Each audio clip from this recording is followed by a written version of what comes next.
মণিপুর থেকে ভাইরাল ভিডিওর পরিপ্রেক্ষিতে প্রতিবাদ জানিয়ে আগরতলা এক সাংবাদিক সম্মেলন করে টিডব্লিউএফ এর তরফ থেকে। মূলত বিগত প্রায় 2 মাস ধরে গোটা মণিপুর জুড়ে কুকি এবং ইয়েতি সম্প্রদায়ের মধ্যে সাম্প্রদায়িক দাঙ্গা সৃষ্টি হয়েছে। ফলে গোটা মণিপুর আঙ্গুরের লেলিহান শিখায় জ্বলে পুড়ে ছারখার হয়ে যাচ্ছে। সেই সূত্রে এই ঘটনাকে কেন্দ্র করে বর্তমান ভারত সরকার এবং মণিপুরের সরকারের বিরুদ্ধে তীব্র নিন্দার সামিল হয়েছে বিভিন্ন বিরোধী রাজনৈতিক দলগুলি। তার পাশাপাশি মণিপুরের বর্তমান মুখ্যমন্ত্রী পদত্যাগের দাবি করছে বিভিন্ন রাজনৈতিক দল। এমনকি প্রধানমন্ত্রী নরেন্দ্র মোদী উক্ত বিষয়গুলি নিয়ে কেন চুপ রয়েছে সেই নিয়েও সুর চড়িয়েছে বিভিন্ন বিরোধী রাজনৈতিক দলের নেতাকর্মীরা।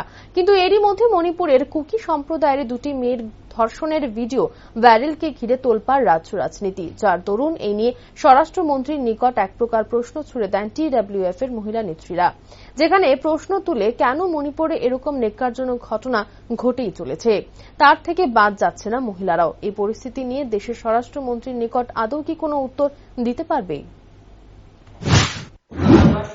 সব মিডিয়া বন্ধুদেরকে আজকে আমরা আপনাদেরকে যে ডাকা হয়েছে, আপনারা সবাই জানেন এবং দেখেছেন যে গত 3 মে মণিপুরে আমাদের কুকি সম্প্রদায়ের 2 মহিলাকে যেভাবে নগ্ন করে সারা রাস্তায় হাতিয়ে যেভাবে অত্যাচার করা হয়েছে, সেই ভিডিও ভাইরাল আমরা গতকালকে দেখেছি। সেই ভিডিওকে দেখি আমরা আর থাকতে পারছি না, কারণ আমরাও মহিলা, আমরাও মা। সেই জন্য আমরা প্রতিবাদ করার জন্য আমরা আজকে আপনাদের সামনে আসতে হয়েছে। আমরা অনুরোধ করব আমাদের কেন্দ্র সরকারের প্রধানমন্ত্রীজি, স্বরাষ্ট্রমন্ত্রীজি এবং আমাদের